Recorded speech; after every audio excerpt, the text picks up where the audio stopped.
Bonjour mes frères et sœurs en Christ.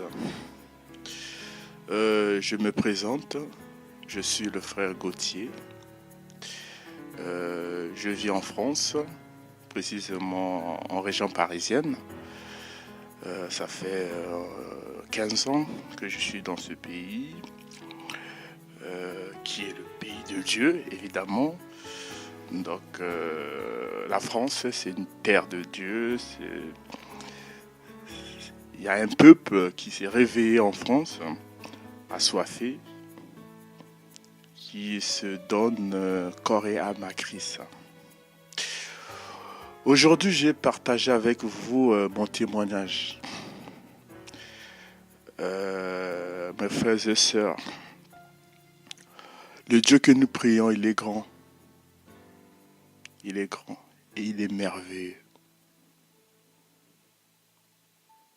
Ce que les apôtres réalisaient comme miracle à l'époque où ils ont vécu, ce n'était pas eux qui faisaient les miracles, c'était la main de Jésus-Christ qui se manifestait en eux. Pour résumer tout cela, ça veut dire que le même Jésus-Christ qui a fait les miracles, qui a sauvé les malades, qui a délivré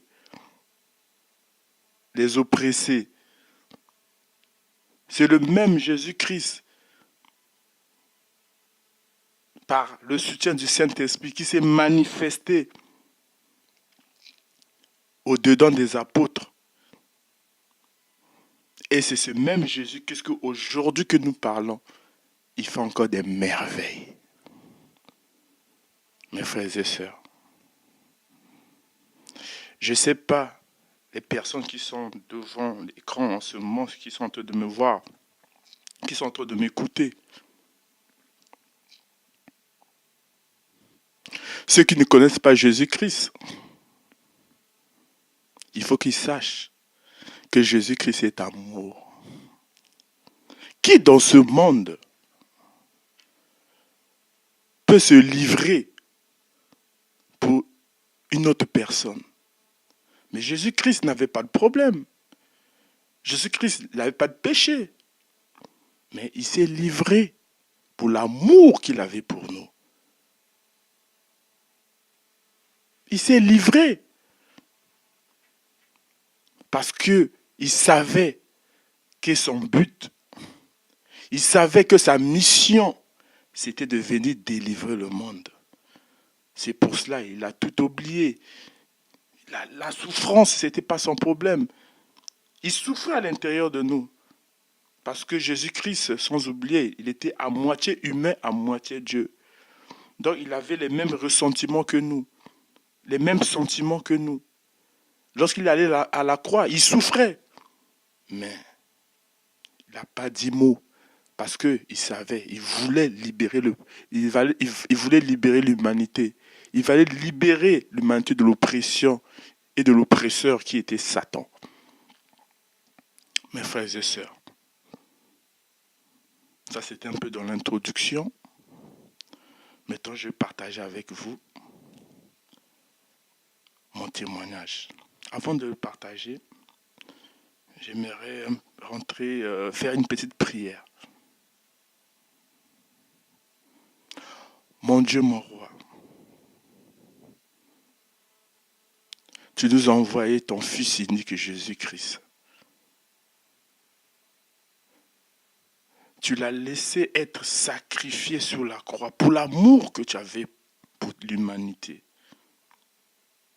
Par le sacrifice de Jésus-Christ sur la croix, toute l'humanité, toutes les condamnations qui pesaient sur l'humanité ont été ôtées par ce sacrifice. Ô Père, nous nous voici. Nous nous voici, car nous ne méritons rien. Ce que tu as fait, c'est une grâce que tu nous as donnée. C'est pour cela que nous sommes reconnaissants. Nous voulons seulement s'abandonner à toi. Nous voulons seulement être attachés à toi. Nous ne voulons pas autre chose, mais nous voulons être seulement à toi, uniquement à toi, te connaître, t'adorer, comme c'était écrit dans le livre de Jean 24, 4, que tous ceux qui adorent Dieu, qu'il adore en esprit et en vérité, parce que notre Dieu, il est esprit d'abord. Oh Seigneur, merci Seigneur, merci pour cette journée. Seigneur Jésus, que les personnes qui suivent cette vidéo, qui vont suivre cette vidéo, reçoivent à travers ma voix, par mon témoignage, la rencontre avec Jésus-Christ, qui sache ce que tu es, qui sache vraiment la présence de Dieu dans leur vie. Et ceux qui n'ont pas encore accepté, qui regarderont cette vidéo, qui donnent leur vie à Jésus, qui savent que Jésus est le chemin et la vie. En dehors de Jésus, il n'y a pas de vie. Il n'y a qu'une seule vie, c'est la vie de Jésus. Ô Seigneur, laisse-nous conduire par le Saint-Esprit. Je me dispose à toi, afin que chaque parole, chaque mot qui sortiront de ma bouche soit inspiré par le Saint-Esprit et par sa puissance qui agit en nous. Ô Père, nous te rendons toute gloire et louange à toi seul, notre Seigneur, pour des siècles et des siècles.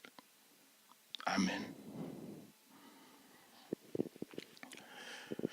Mes frères et sœurs,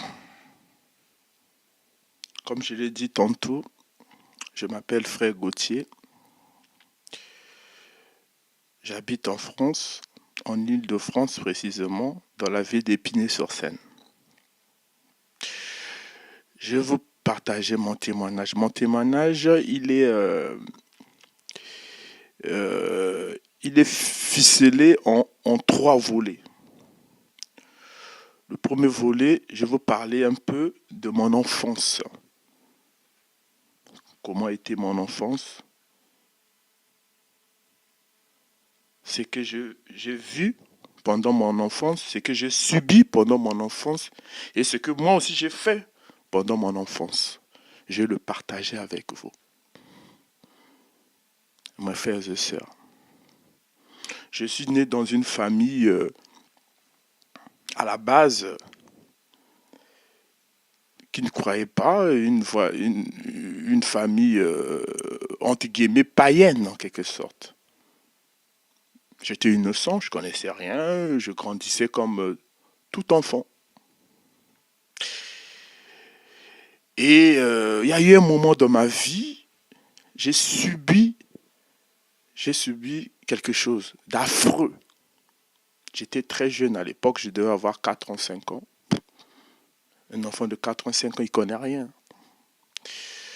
Donc, j'ai subi un viol de mon cousin qui était plus âgé que moi. Il devait avoir plus d'une vingtaine d'années. Je ne savais rien. J'étais gamin. Je ne savais même pas ce que ça voulait dire. Et j'ai gardé ça aussi pour moi. J'ai dit à personne. Ce que je suis en train de vous dire là, je l'ai dit à aucun membre de ma famille connaît cette histoire. À part la personne qui l'a fait, je suis qu'il est conscient. Ben, j'ai gardé ça pour moi parce que j'avais 4 ans, 5 ans, je ne savais même pas ce que c'est. Donc j'ai gardé ça pour moi. Bon, je dis, ben, c'est rien. J'étais gamin, on m'a forcé, on m'a dit, fais ça, fais ça, fais ça. Voilà, j'étais gamin, je pleurais même. Si ma mémoire, elle est bonne. Je pleurais, je me rappelle bien. Donc, voilà, j'ai subi ça. Ça, c'était le premier traumatisme de ma vie. C'était ça. Mais il n'y avait pas de rancœur, du rancœur en moi. J'ai pas gardé de la colère parce que j'étais un enfant en fait.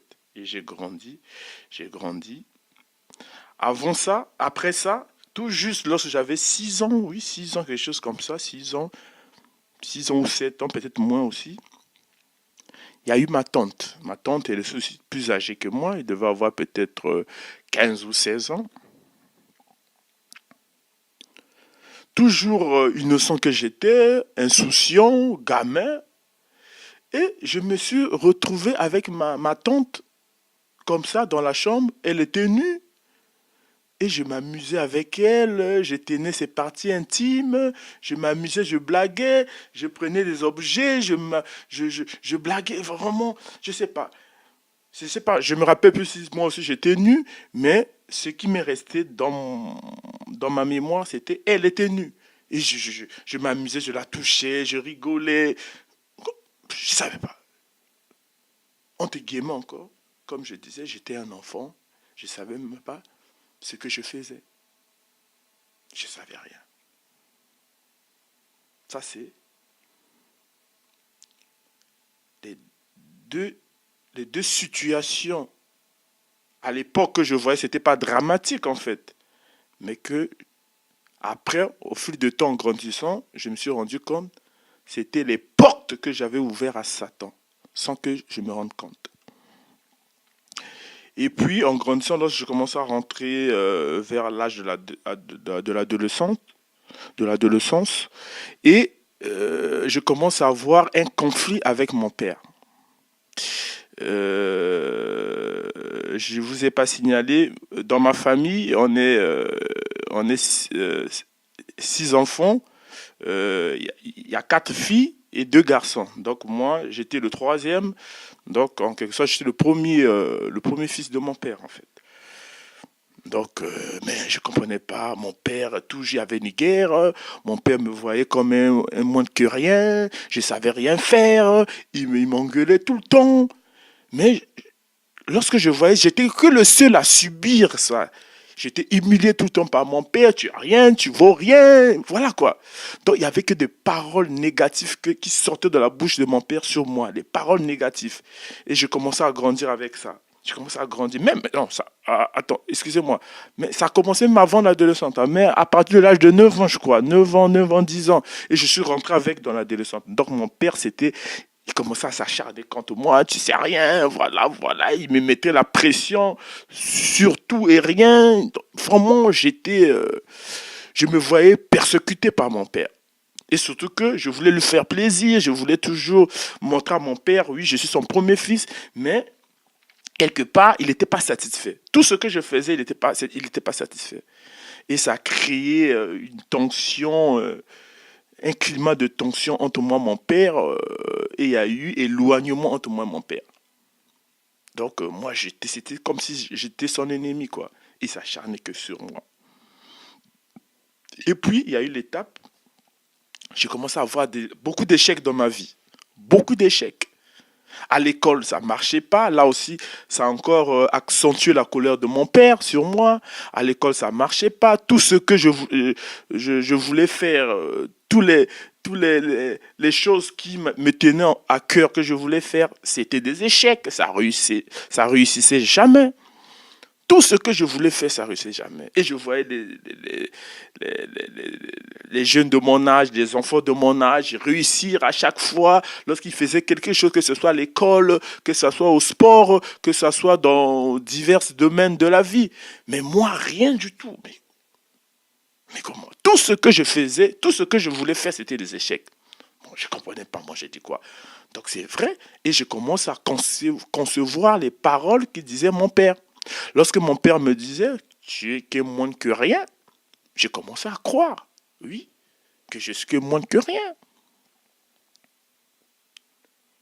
Comment tout ce que je veux faire, c'est des échecs. À l'école, ça ne marchait pas. Ça ne marchait pas du tout. Mais je me donnais les moyens. Je me fortifiais, vraiment, je m'acharnais à étudier, à être meilleur à l'école, mais rien. C'est comme s'il y avait un blocage, comme si mon cerveau, on avait mis un bonheur rouge, noir, excusez-moi. Donc, c'est comme si mon intelligence a été voilée. Donc, je faisais de mon nécessaire, mais il n'y a rien qui marchait, quoi. Il n'y a rien qui marchait. Mais à l'époque, je ne connaissais pas Christ. Donc je me suis renfermé en moi-même. Et j'ai laissé rentrer en moi les paroles négatives. Et j'ai fait rentrer en moi des paroles de rejet. Ah non, voilà, je suis moins que rien, voilà. Donc je ne mérite rien. Donc voilà. Je me suis affligé des mauvaises pensées, des mauvaises choses en moi. Donc j'étais rien, voilà. Je ne mérite rien du tout alors. Donc je ne mérite rien. Et je me suis mis dans un statu quo pareil, que je ne méritais rien, que je suis rien, et je reste là, je ne peux rien faire, donc je reste là, je suis resté dans ma médiocrité, quoi. Je suis resté là, quoi. Et je suis rentré dans l'adolescence avec ça. Et puis, lorsque je suis rentré dans l'âge de l'adolescence, c'est à ce moment-là, comme tout jeune, hein, on commençait à s'intéresser aux filles, tout ça, voilà. Et j'ai eu un sentiment de me dire que c'est comme si je voulais me réfugier du calvaire quotidien que je vivais. J'avais pas la paix chez moi parce que j'étais toujours acculé, j'étais toujours persécuté car je suis un moins que rien. Dans la vie de tous les jours, ce que je faisais, ça marchait pas. À l'école, ça marchait pas. Mais je me suis dit, mais peut-être je vais me réfugier chez les filles. Je vais chercher à coucher avec le maximum de filles que je peux avoir à ma disposition. Si j'arrive à voir celle-là, je vais coucher. Si j'arrive à voir celle-là, je vais coucher pour aller me réfugier, quoi, en fait. Et j'ai commencé dans cette bataille-là, dans cette lutte-là, à chercher des filles, papa. Au début, ça marchait pas aussi, hein. J'avais aussi beaucoup d'échecs dans mon adolescence. J'avais beaucoup d'échecs avec des filles. Ça marchait pas aussi. Voilà. Et puis, je suis tombé dans la masturbation. Et je suis tombé là-dedans. Là aussi, je suis tombé. C'était aussi pour me réfugier, quoi. Comme je ne trouvais pas satisfaction de la vie, donc j'ai trouvé satisfaction dans ce domaine-là. Et je me suis mis là-dedans, dans la masturbation. Je me suis masturbé à plusieurs reprises, à plusieurs reprises, à plusieurs reprises, à plusieurs reprises. Après, je suis arrivé à un moment, je suis tombé dans les films pornographiques. Et je commence à regarder beaucoup de films pornographiques. Donc ma vie, elle était maintenant résumée à des films pornographiques, à fantasmer sur des filles. Donc en fait, pour moi, je me disais, comme je suis rien, comme là-bas ça ne marche pas, mais je me contentais seulement là. Je me contentais seulement à ce que, comment je peux dire, quel le mot, qui peut satisfaire peut-être ma conscience en fait. Parce qu'ailleurs, ça ne marchait pas. Au moins là-bas, je peux trouver satisfaction. Et je me suis focalisé là, je me suis focalisé là. Jusqu'à, je me suis là à l'adolescente. Même avant cela, à l'âge de 13 ans, je ne connaissais pas personne dans ma maison priait. Mes parents ne priaient pas.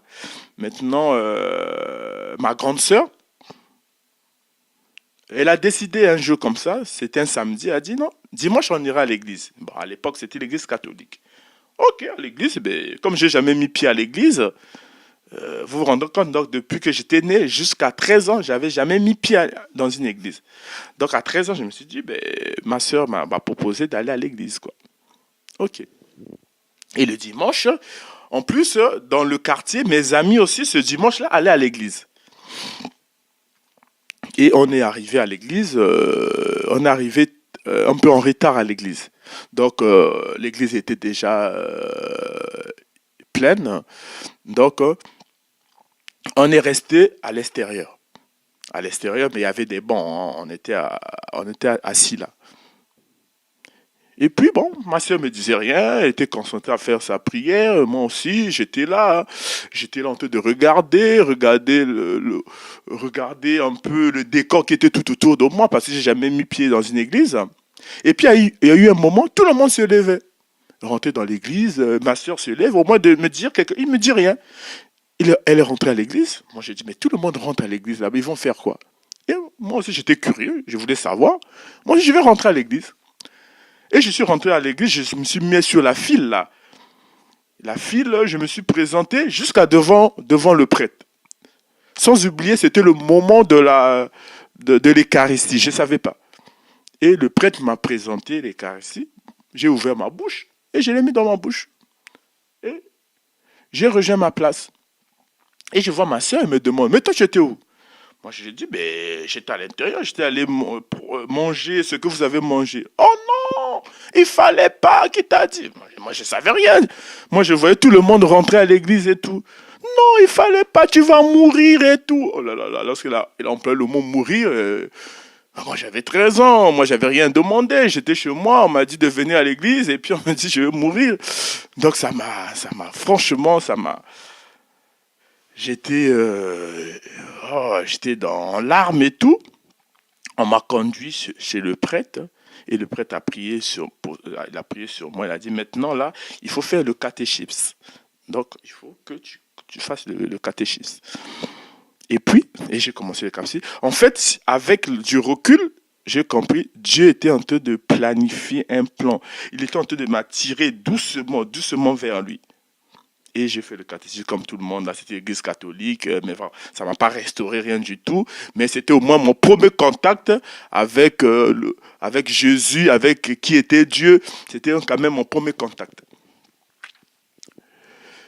Après, dans la loge adolescente, comme je vous ai dit, j'ai subi tout ce que j'ai fait, tout ce que je faisais, films pornographiques, masturbation, tout ça, tout ce genre de trucs.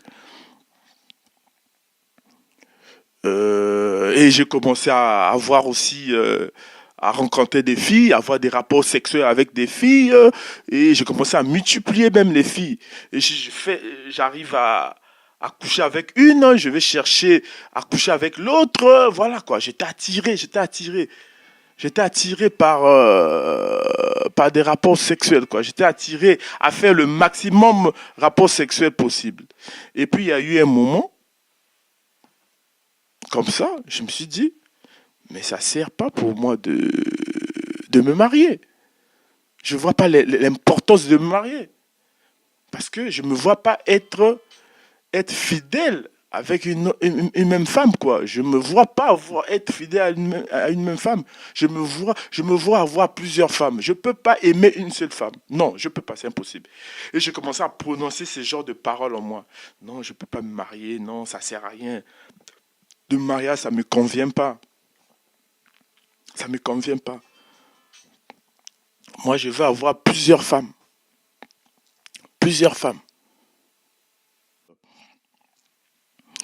Et puis, il y a eu un moment dans ma vie, lorsque j'avais 22 ans, avec mon ami, on a participé à un séminaire. C'était une église nigérienne. Nigérienne, ouais, une église nigérienne. Donc, dans la ville où j'étais avant, on est allé là-bas, il y avait un séminaire, et puis un jour, le pasteur dit, lesquels qui veulent être baptisés du Saint-Esprit. Et moi, j'ai dit oui, je voulais. Et on a prié, et j'étais baptisé ce jour-là par le Saint-Esprit. Et lorsque j'étais baptisé par le Saint-Esprit, c'est comme s'il y avait une soif, c'est comme s'il y avait quelque chose qui s'est révélé en moi. J'avais la soif de Dieu. Je voulais connaître Dieu. Et deux fois, ça m'arrivait, j'emmenais quelques amis, je les emmenais quelque part dans un endroit. J'ai ouvert la Bible comme ça. Je cherchais toujours à les prêcher, à les parler de Dieu.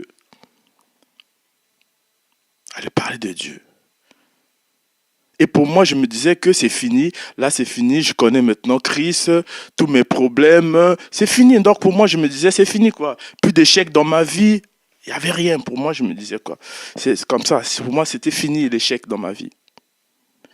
Et au bout de 3 mois seulement, 3 ou 4 mois, pour moi, je me disais que tout était bon. Et j'étais déclaré non admis à un examen. Donc, j'étais pas bien, quoi. J'ai dit, comment moi qui, avec Christ, moi qui prêche, moi qui fais ceci, et puis on dit que je suis pas admis. Je suis allé voir le pasteur. Moi, j'ai dit, pasteur, regardez, c'est normal. Je ne sais plus ce que le pasteur m'avait dit. Et je suis rentré. Et là, j'ai rechuté, quoi. J'ai rechuté ce jour-là. Mais je parlais en langue. Je me rappelle, je parlais en langue. Mais j'ai rechuté, j'ai commencé encore à faire ces mauvaises choses que je faisais. Je commençais encore à faire des mauvaises choses, des mauvaises choses, des mauvaises choses. Après, il y a eu un moment dans ma vie, ma mère commençait à me conduire à l'église, dans des groupes de prière. On commençait à prier, prier, prier. Mais j'étais toujours dans le péché. J'étais toujours attiré par les rapports sexuels. C'était vraiment les rapports sexuels qui m'attiraient. Rapports sexuels. Et puis l'échec dans ma vie était énorme, quoi. C'était énorme. Je réussissais rien dans ma vie. Échec, c'est échec. C'est même la condition qui a poussé ma mère à m'emmener à l'église. Parce que tout le monde ne comprenait pas comment rien ne réussissait. Tout le reste de la famille réussissait, sauf moi. C'était que des échecs.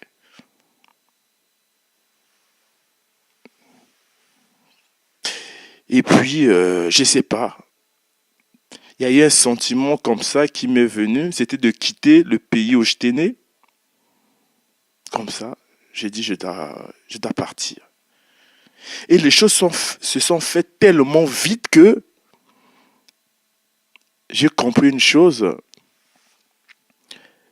Lorsque je suis arrivé en France, il y a eu ce passage-là qui m'est venu, ce passage biblique d'Abraham dans Genèse 12, si ma mémoire est bonne, 12 verset 1, qui dit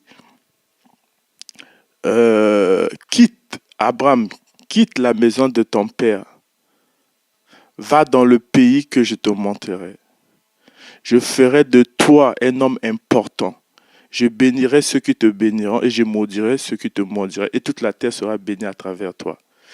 Donc j'ai compris que Dieu, s'il veut, il veut te transformer. Il veut te façonner selon sa volonté. Deux fois, il doit te faire quitter dans l'endroit où tu es. Il doit te faire quitter dans cet endroit. Donc j'ai compris ça. Il fallait que je quitte dans l'endroit où j'étais parce que là-bas, il y avait des liens. Donc il fallait que je quitte. Parce que là-bas, j'étais toujours dans le péché, machin. Donc il fallait que je quitte. Je suis venu en France. En France aussi, au commencement, les choses étaient toujours difficiles. Mais je cherchais Dieu, je priais, mais le péché était toujours en moi. Il y avait toujours le péché. Parce que j'étais toujours attiré par des choses pas normales. Et je suis encore, lorsque je suis venu en France, je suis encore tombé dans la pornographie. Et dans la pornographie, il y a eu maintenant une perversion sexuelle approfondie. Et je suis attiré maintenant par des filles beaucoup plus jeunes. Là, je dis beaucoup plus jeunes, ce n'est pas des enfants. Donc, des filles qui rentraient à peine dans leur majorité. Donc, je suis attiré par des filles de 15 ans, des filles de 16 ans, des filles de 17 ans. C'était ce genre de filles qui étaient maintenant mes conquêtes. J'étais attiré par ce genre de filles. Je cherchais plus les filles de mon âge. Je trouvais que de mon âge, non, c'était pas ça, quoi. C'est comme si j'avais déjà eu ma dose avec les filles de mon âge. Ça me donnait plus de satisfaction, quoi. Comme je cherchais toujours la satisfaction, comme je cherchais toujours plus de plaisir. Comme dans ma vie quotidienne, je ne trouvais pas de plaisir. Donc, il fallait que je trouve mon plaisir dans les rapports sexuels. Mais je trouvais que les filles de mon âge, non, ça ne m'attirait plus. Et je commençais à chercher des filles beaucoup plus jeunes, des filles de 16 ans, des filles de 17 ans. Et j'étais attiré maintenant par ces genres de filles. J'allais maintenant dans des sites pornographiques, des jeunes filles adolescentes. Je cherchais, je regardais je regardais dans les sites pour voir des rapports sexuels entre les filles de 17, 18 ans, des trucs comme ça. C'était ça qui m'attirait. Et j'étais rentré plein dedans. Et à un moment, j'ai dit, mais non, Gauthier, non. C'est pas normal. Là, je commence à connaître la parole. J'ai dit, non, il y a quelque chose qui ne va pas. Pourquoi ça? Et j'ai pris une décision. Je dois abandonner tout ça. Non, non, c'est pas normal. Je ne peux pas vivre dans le péché comme je vis. Ça, c'est le péché. C'est pas ça ce que la Bible dit. C'est pas ça. Je dois m'en débarrasser. La difficulté, c'est quoi? Je voulais faire par rapport à mes propres forces. Autant que la parole de Dieu dit, c'est pas par votre force, mais c'est par Dieu. par la force de Dieu. Ce n'est pas par vos capacités, c'est par les capacités de Dieu. Ce n'est pas par votre nature humaine, mais c'est par l'Esprit de Dieu. Comme la parole de Dieu dit, ce que la loi était incapable de faire, parce que l'état de l'homme le rendait impuissante. Dieu l'a fait par Jésus-Christ. Donc ça veut dire c'est pas par nous. Nous c'est pas le péché habite en nous. Moi je savais pas, j'étais pas conscient. Je pensais que je pouvais faire des choses par mes propres forces, mais j'essayais, je n'arrivais pas. J'étais toujours attiré par le péché. Je priais, mais le péché était toujours là. J'étais toujours attiré par des jeunes filles. J'étais attiré et je tombais, je cherchais. Maintenant je commençais à draguer des filles qui avaient 18, 19 ans. Je commençais à les chercher comme ça. J'allais même sur Internet, sur Facebook. Et je suis tombé sur certaines filles, je suis sorti avec certaines filles de 17, 18 ans à l'époque. Et j'étais toujours attiré. Je combats. Là, je décide comme ça. Je décide au moins pendant un mois. Le deuxième mois, je tombe encore. Donc, oui, je voulais me débarrasser de ce péché qui est la pornographie, la masturbation, l'attirance des filles beaucoup plus jeunes qui rentraient encore dans l'âge de l'adolescence. J'étais attiré par ces filles, mais quelque part, j'étais maintenant en Christ. Donc, je commençais à prier, je commençais à connaître Dieu, mais je voulais me débarrasser de ces choses-là, mais j'arrivais pas. J'ai fait par mes forces, par mes capacités, j'ai voulu m'en débarrasser, mais j'arrivais toujours pas. Si je prends une décision aujourd'hui, je dis c'est fini avec ces choses-là. Au bout d'un mois, je retombe encore, je rechute, quoi. Parce que j'ai compris que je faisais les choses selon mes capacités, selon mes propres forces. En tant que la parole de Dieu dit, c'est pas par vos capacités, pas par votre propre force, mais c'est par l'assistance du Saint-Esprit. Mais comme je ne connaissais pas cette loi, je ne connaissais pas, donc je faisais toujours les mêmes erreurs, quoi. C'est comme quelqu'un qui a vomi et qui ramasse encore son vomi, quoi, qui le met encore dans la bouche, quoi. Donc c'est ce que je faisais tout le temps. Je prends une décision aujourd'hui, mais au bout de quelques semaines ou quelques mois, je retombe, je rechute. Donc voilà, j'étais attiré toujours. Vraiment, l'immoralité sexuelle était entrée en moi. Mes pensées étaient envahies que des choses sexuelles. Je pensais que sexe dans ma tête. Deux fois comme ça, je veux de réfléchir. Je veux faire je suis deux fois devant un truc, je vais réfléchir sur un sujet. Mais il y a des images sexuelles qui me traversent les pensées. Donc j'étais acharné par les pensées sexuelles. Les pensées sexuelles, ça m'a acharné. Mais je gardais ça pour moi. Lorsque j'ai commencé à connaître Christ, ça me faisait honte, quoi. J'ai dit, je ne pouvais pas dire ce genre de choses aux gens. Je ne peux pas. Je gardais tout en moi.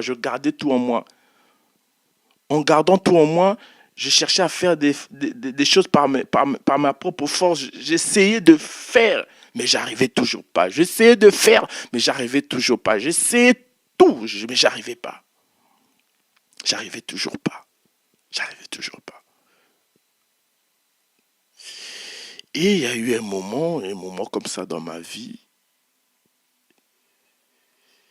Et il y a cette soif que j'avais ressentie lorsque j'ai reçu mon baptême du Saint-Esprit.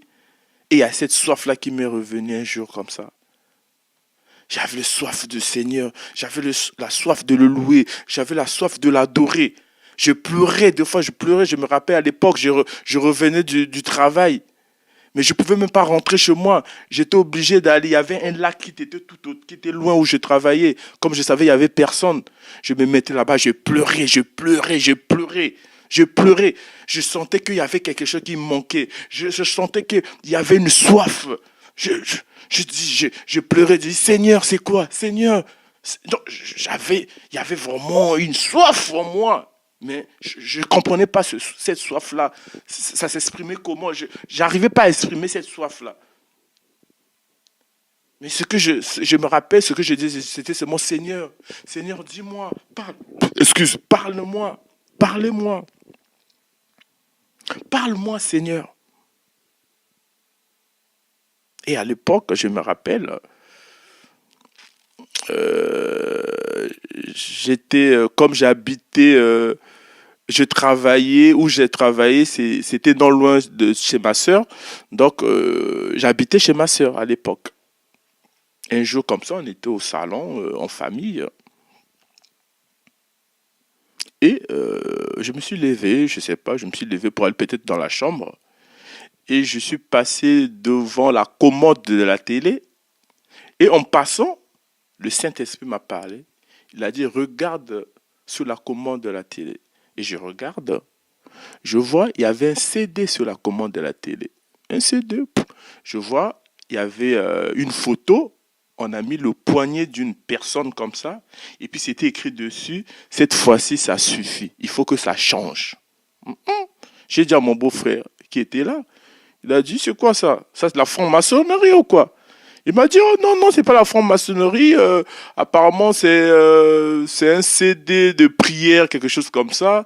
C'est un ami qui me l'a donné, je ne l'ai pas aussi écouté. Donc, et je tourne, je vois pasteur, c'est écrit pasteur Ivan Castano. Moi, j'ai dit, pasteur Ivan Castano, c'est quoi ça? Bon.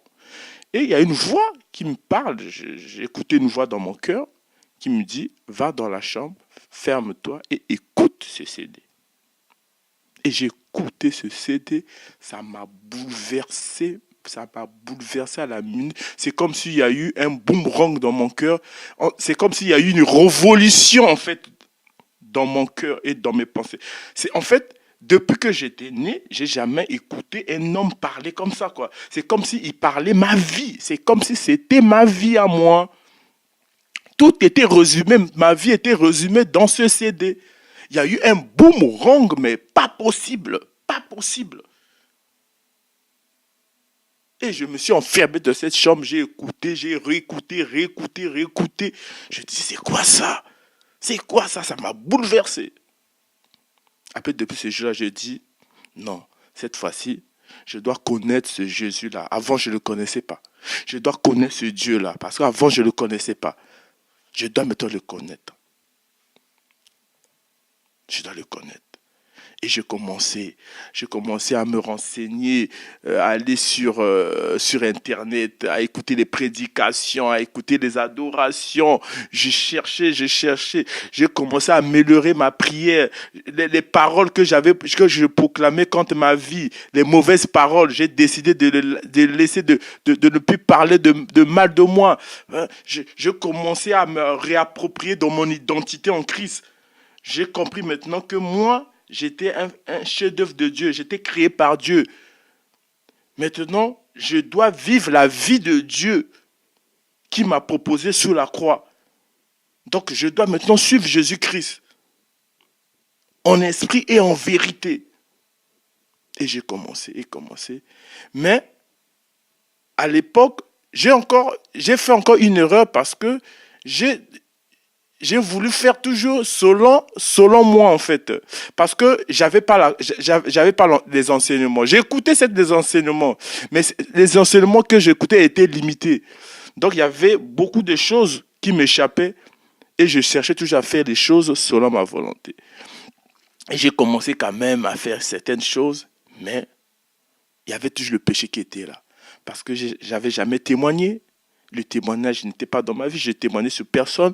Tous les secrets, toutes les choses que j'ai vécues dans ma vie, depuis mon enfance, mon adolescence, tout ce que j'avais dans la tête, toutes les pensées d'impudicité, d'immoralité, elles étaient toujours là. Je ne les ai jamais partagées avec les gens, avec quelqu'un, ou avec un homme de Dieu, rien du tout.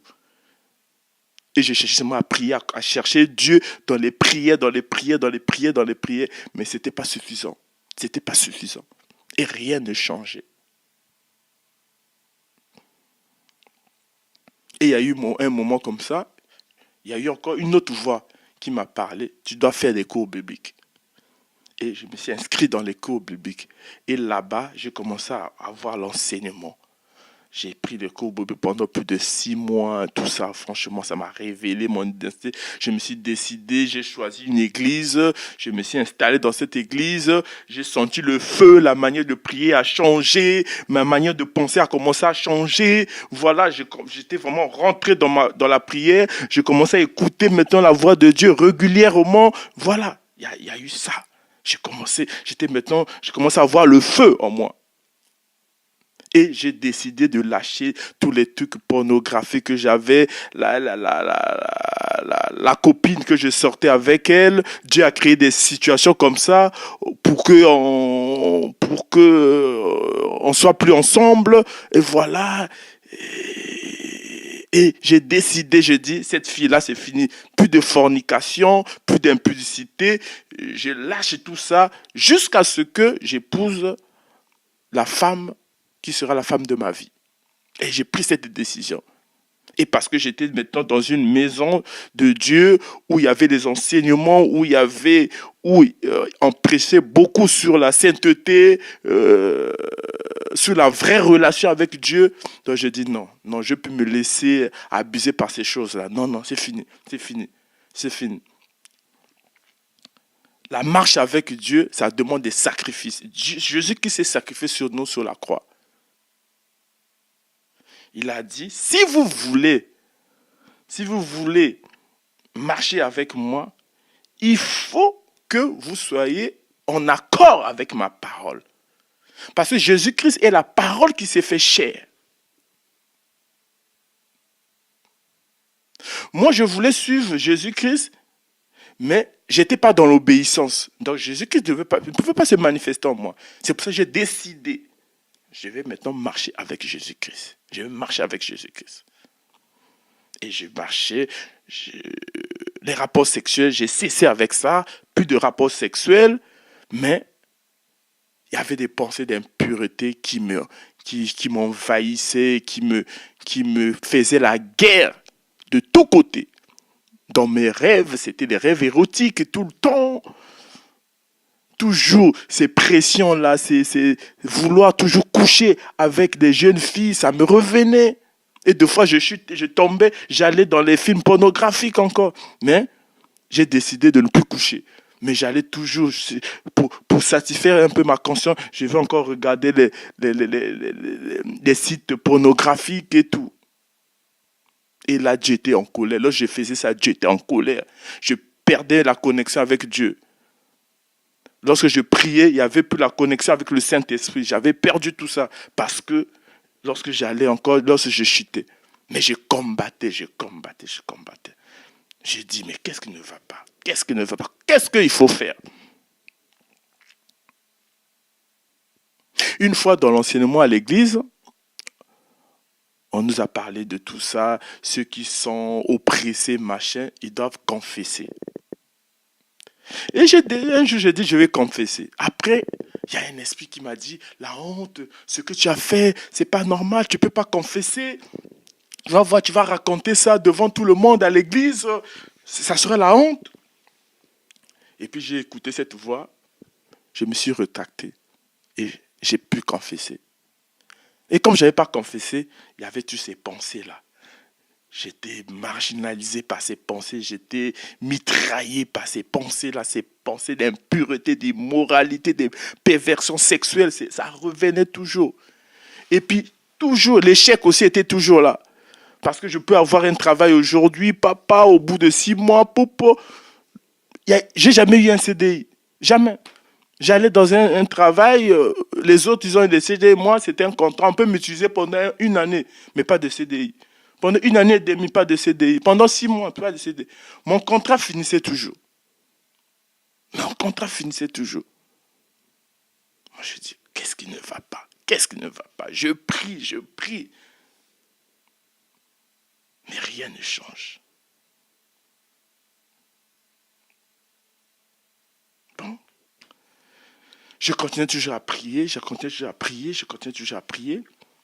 Parce que dans mes prières, là, j'ai prié, j'entendais la voix du Saint-Esprit me dire, continue, ne lâche pas. Continue à prier. Continue, ne lâche pas. Moi, je suis un Dieu. Je sais. Je suis Dieu. Ne cède pas. Je sais le projet que j'ai conçu pour vous.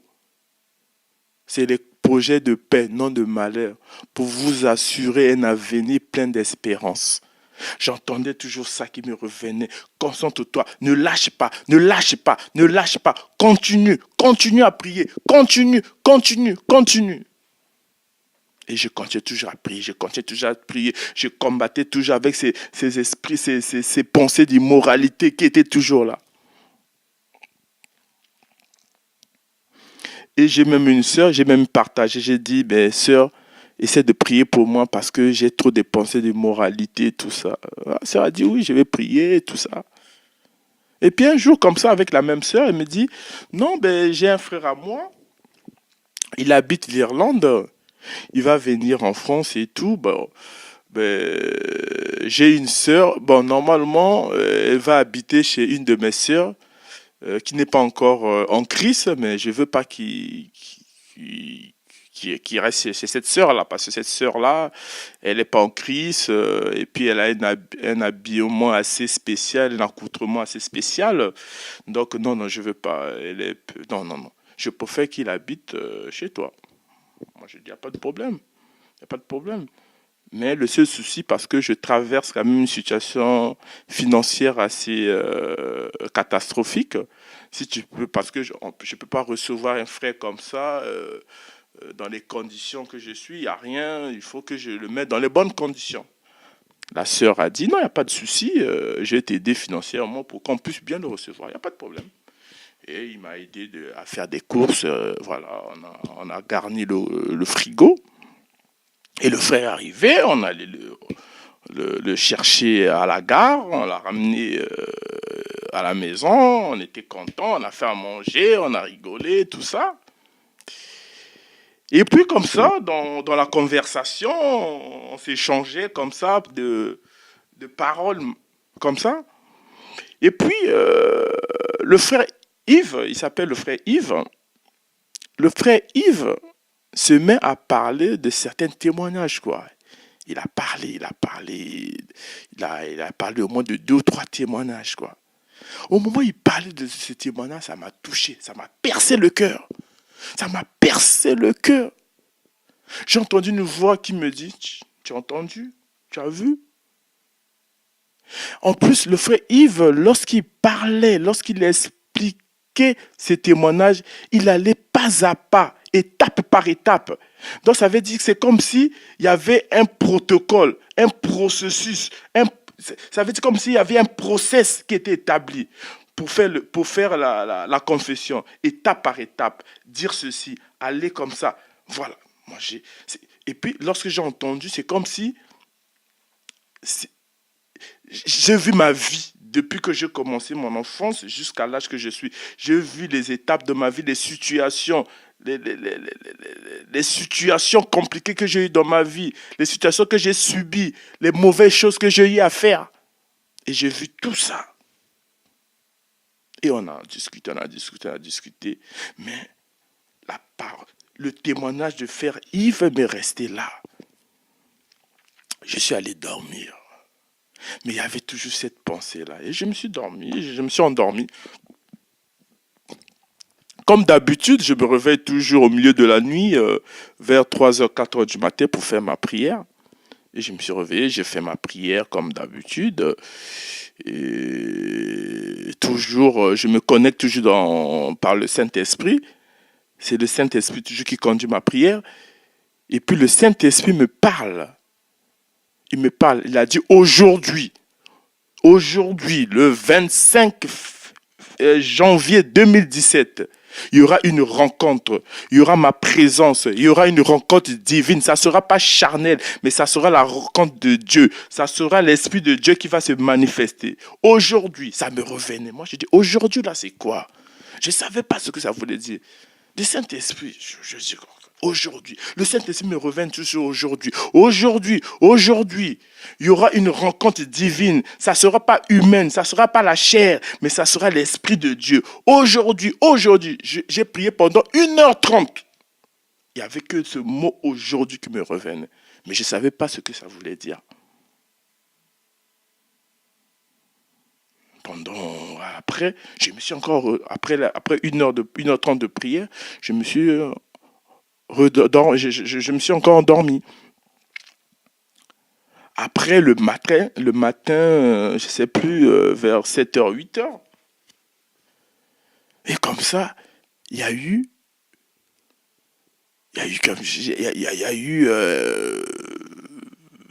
quelque chose qui m'est remonté dans l'esprit, qui me disait, tu dois témoigner, tu dois témoigner, tu dois témoigner. Il faut écrire tout ce que tu as fait, tout ce que tu as dans le cœur, tout ce que tu as subi, et toutes tes pensées, des perversions, de toutes sortes d'immoralités, d'impuretés, tu dois détailler ça sur une feuille.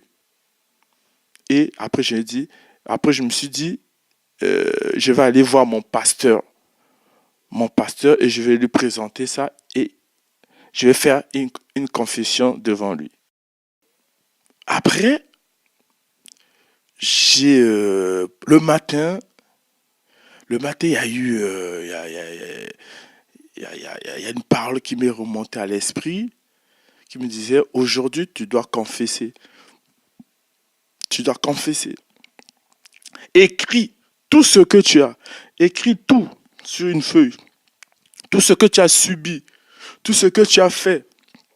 Toutes tes pensées d'impureté, d'immoralité qui t'envahissent l'esprit. Tu dois tout noter. Tu dois rien oublier. Après, il y a une parole qui me dit, j'irai voir mon pasteur. J'irai voir mon pasteur, je vais confesser devant lui, et puis voilà. Après, quelques minutes après, il y a encore une parole qui vient en moi qui me dit, mais pourquoi attendre ton pasteur? Ton pasteur, ça va prendre du temps. Ton pasteur, il faut dimanche, il faut que tu prennes un rendez-vous. Il n'y a pas quelqu'un qui est avec toi là, qui peut te le faire? Il y a le frère Yves qui est là. Il ne peut pas te le faire. Après, j'ai dit oui. Oui, Saint-Esprit, merci Saint-Esprit. Le frère Yves aussi peut le faire. Pourquoi aller à chercher encore? Moi, j'ai dit bon.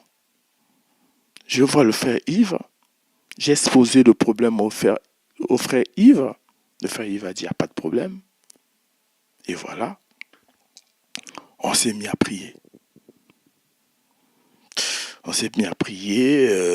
J'ai montré ma liste au frère Yves. Et puis, on a pris un passage biblique. C'était Proverbe 28, 13. Et puis, le frère Yves m'a dit, confesse, dit, parle. Et j'ai parlé, comme je vous ai dit là, j'ai parlé un peu de mon enfance, comment ça a commencé, mon enfance, mon adolescence, jusqu'à mon âge adulte. Et j'ai détaillé pas par pas tous les moments, toutes les situations, et voilà. Et tous les noms des filles que j'ai forniquées avec eux, quasiment la totalité. Il y a 2 noms qui m'ont échappé, parce que ça remontait, je connaissais plus, et j'ai donné les noms, et le frère Yves s'est mis à couper tous les liens, même au moment où on priait, il est tenté de couper des liens avec les filles que j'ai des rapports sexuels avec eux, et il y avait d'autres noms qui remontaient, qui revenaient en moi, qui me revenaient comme ça, les noms que j'avais oubliés. Il y a eu au moins 2 ou 3 noms comme ça qui m'est revenu. Et puis, voilà. Et lorsque le frère Yves a fini de faire la prière, il a coupé tous ces liens-là qui me liaient à ses filles. Et puis, il a dit, il va prier. Il va prier pour moi. Ok. Moi, je me suis prosterné. Depuis le commencement de la prière, j'étais prosterné. Et moi, j'étais prosterné. Je me suis mis à genoux. Et le frère Yves était au moins à 1 mètre de moi. Hein. Ouais, il était là-bas. Il était au moins à 1 mètre. Et il a dit, je vais proclamer ces paroles.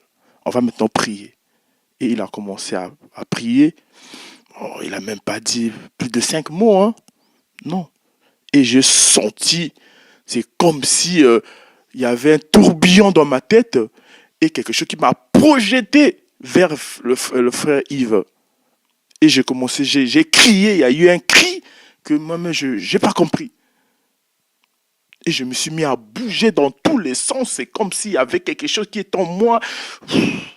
Oh Seigneur, Seigneur, il est magnifique, il est bon, il est bon, il est bon, il est bon, il est bon. À ce moment-là, j'ai compris la puissance de la parole et la puissance de la confession. Donc pendant tout ce temps-là, toutes ces choses que je gardais en moi, c'est ça qui me gardait prisonnier. C'est ça qui me gardait prisonnier du péché. C'est ça qui me gardait prisonnier de toutes ces mauvaises choses. C'est ça qui me gardait prisonnier. Il fallait que la parole, au commencement était la parole et la parole était Dieu. Il fallait qu'une parole soit prononcée pour appeler la faveur de Dieu. Il faut que tu prononces la parole. Il faut que tu dises, tu prononces.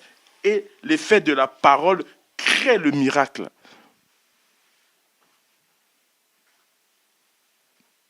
Et c'est comme ça, cet esprit qui m'a charné, cet esprit de débauche, cet esprit de moralité a quitté ma vie. J'ai senti une libération, j'ai senti un vide en moi. C'est comme s'il y avait quelque chose qui était en moi, qui s'est ôté en moi. Et je me suis senti libre. J'ai dit gloire à Dieu. Merci Seigneur. Merci Seigneur. Mes frères et sœurs, Dieu est bon. Dieu, il est bon. Attachons-nous. Attachons-nous. Il veut que notre bien. Il veut que notre bien. Il veut que notre bien.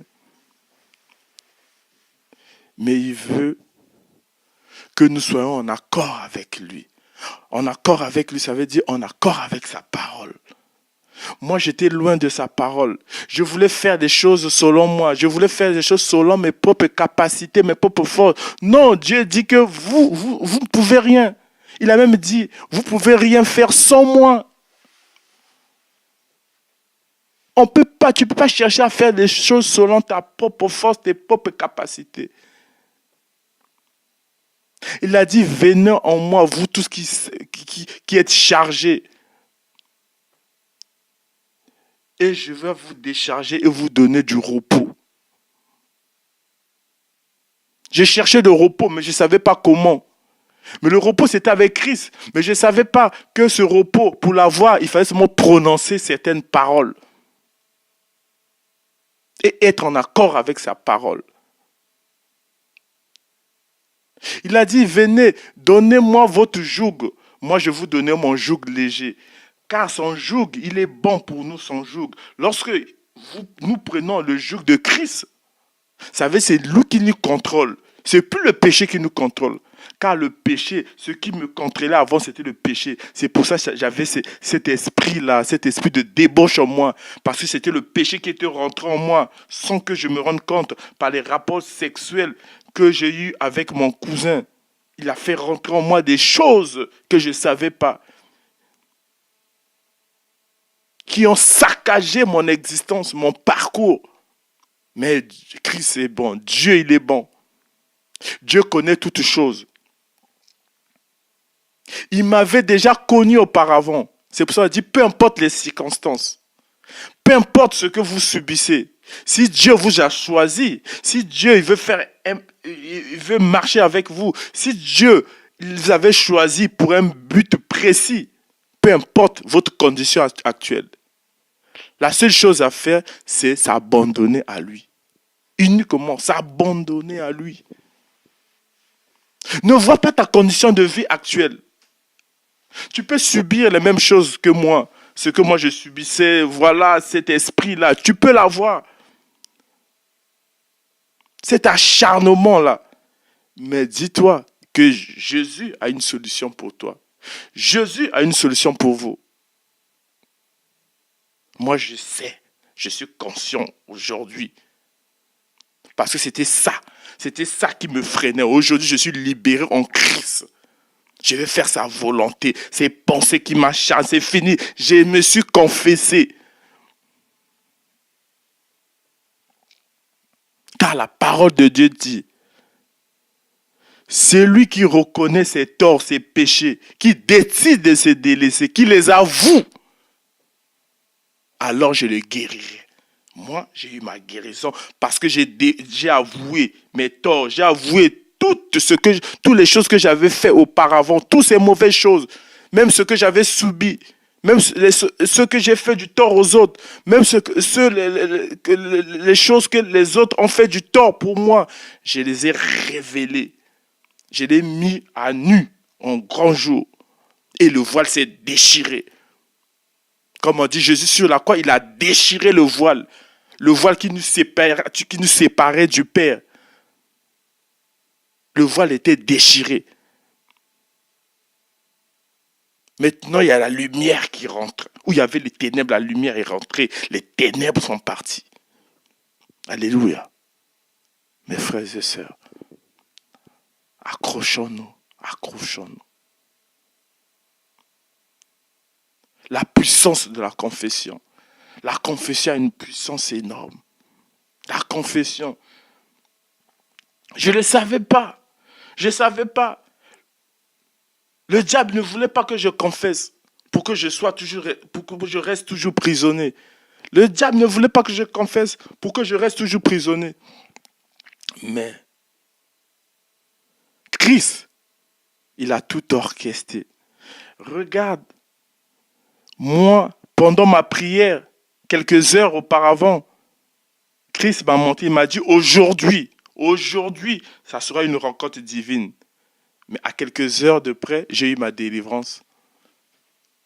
Donc, il me montrait ce jour-là. Dans la prière, il m'avait montré ce jour-là. Ce jour-là, il y aura le changement. Donc, tu sais pas le jour que Dieu va décider. Tu le sais pas.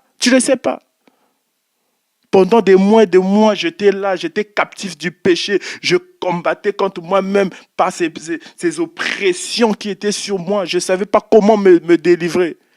Mais ce jour du 25 février 2017, Dieu a dit ce jour-là, je vais agir. Et il agit.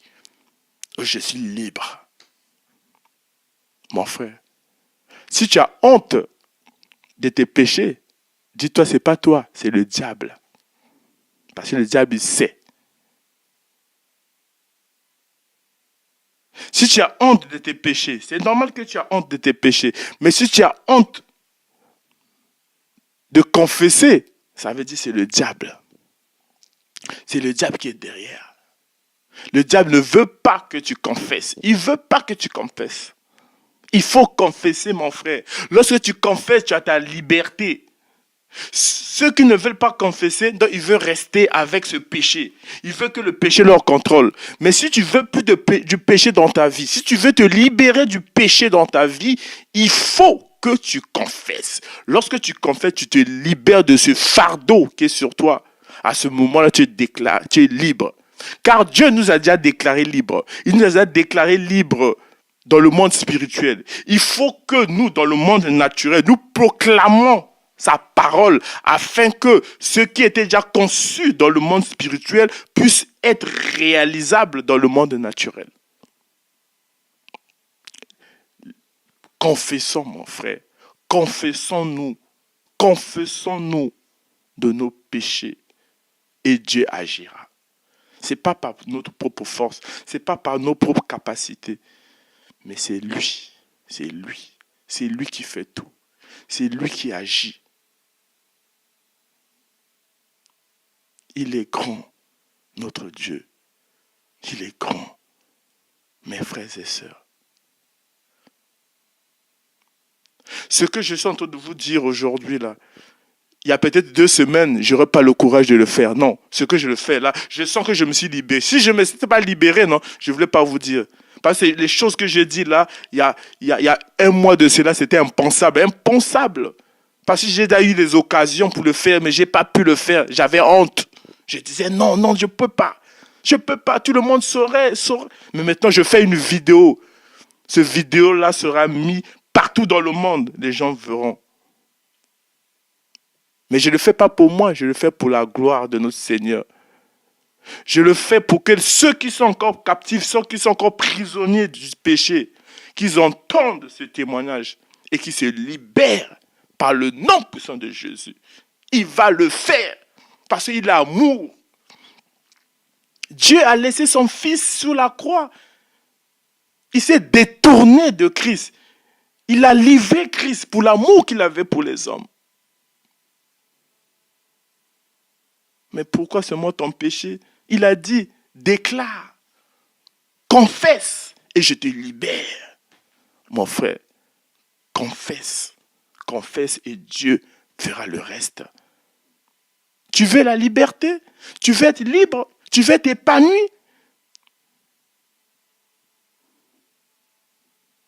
Libère-toi de ce fardeau. Le péché que tu gardes là, c'est un fardeau. C'est un fardeau. C'est le diable qui veut que tu le gardes pour qu'il puisse te contrôler.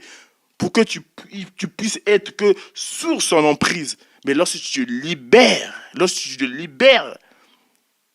de ce péché par la confession, tu te libères toi-même. Tu te libères toi-même. Parce que tu prononces les paroles. Et les paroles que tu prononces là vont te libérer par le feu du Saint-Esprit. Libère-toi. Libère-toi. N'aie pas honte. La honte là, c'est pas toi. C'est le diable qui te met cette honte là. C'est pas toi, c'est le diable. Ne laisse pas le diable te contrôler, mon frère, ma soeur. Ne laisse pas le diable. Ne laisse pas le diable. Ne laisse pas le diable. Ne laisse pas le diable. Il a dit, il n'y a pas de liberté en dehors de Christ. Il n'y a pas de vie libre en dehors de Christ. C'est Christ qui donne la liberté. C'est Christ qui donne la paix. C'est Christ qui donne la joie. Mais lorsque tu caches tes péchés là, est-ce que tes péchés te rendent heureux ou bien heureuse? Tu les caches, non? Est-ce que tu es heureux? Tu n'es pas heureux. Tu n'es pas heureux, tu te dis non, moi je vais cacher, je vais cacher. Mais tu es caché, tu vois ta vie, elle est toujours la même. Ta vie ne change pas. Tu es toujours harcelé de partout. Tu as toujours mauvaise mine.